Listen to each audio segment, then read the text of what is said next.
Now example 1.7.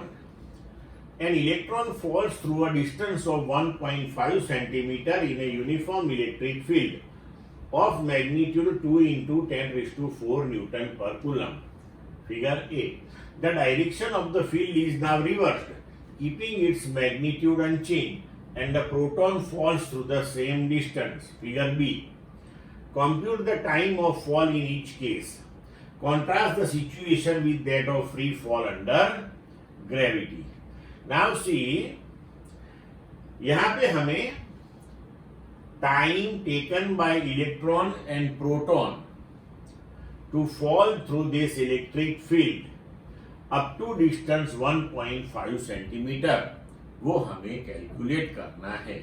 ठीक है, तो हम जानते हैं कि यहाँ पे d 1.5 सेंटीमीटर मतलब कि 1.5 into 10 raise to minus 2 metre दिया हुआ है. Electric field intensity 2 into 10 raise to 4 newton per coulomb दिया हुआ है. Now force on any charge q when it is placed in electric field E, that is q into E, वो हमने देखा है, राइट.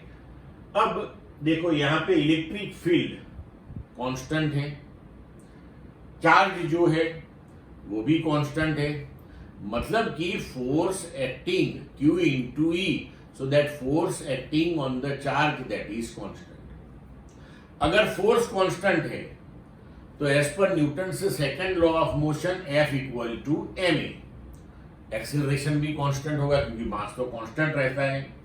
तो अगर एक्सेलरेशन कांस्टेंट है तो इसका मतलब ये हुआ कि we can use the equation of motion with constant acceleration, जो स्टैंडर्ड 11th में पढ़े थे. नाउ एक्सेलरेशन कितना होगा यहाँ तो force that is mass into acceleration, so acceleration that is force upon mass, force is QE upon mass, constant है acceleration. So now we can use the equation d equal to v0t plus half at square, क्योंकि हमें time find out करना है.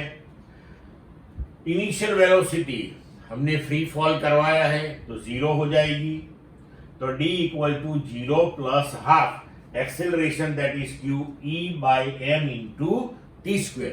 तो हम पहले t का equation बना लेते हैं. So t square that is 2md upon QE, मतलब कि t दैट इज equal to under root 2md upon QE. अब टाइम का इक्वेशन हो गया for any charge q having mass m, right. Time taken by it to cover distance d in electric field E. अब ये इक्वेशन का use करके हम electron and proton दोनों के लिए टाइम कैलकुलेट करेंगे. नाउ सी, हमारा टाइम का इक्वेशन आ गया under root 2md upon QE. अब time required by the electron to fall, तो यहाँ पे हमें जो मास है वो इलेक्ट्रॉन का लेना पड़ेगा, जो चार्ज है वो इलेक्ट्रॉन का लेना पड़ेगा, राइट. तो we can write time taken by electron that is under root 2h लिखो या d लिखो, it is one of the same thing. यहाँ नोटेशन चेंज हो गया है, माइंड में रखना, राइट. यहाँ पे चेंज कर लो, जैसे कि h लिख लो हमने. So 2h me upon ee, substitute all the values. Under root 2h that is height through which it is falling 1.5 into 10 raised to minus 2, mass of electron 9.11 into 10 raised to minus 31, charge of electron magnitude wise 1.6 into 10 raised to minus 19, and value of electric field. Now if you solve it you will get the answer 2.9 into 10 raised to minus 9 second. अब calculate करते हैं proton के लिए. तो यहाँ पे हमें proton का मास एंड प्रोटॉन का चार्ज रखना पड़ेगा. So time taken by proton under root 2h mp upon ee.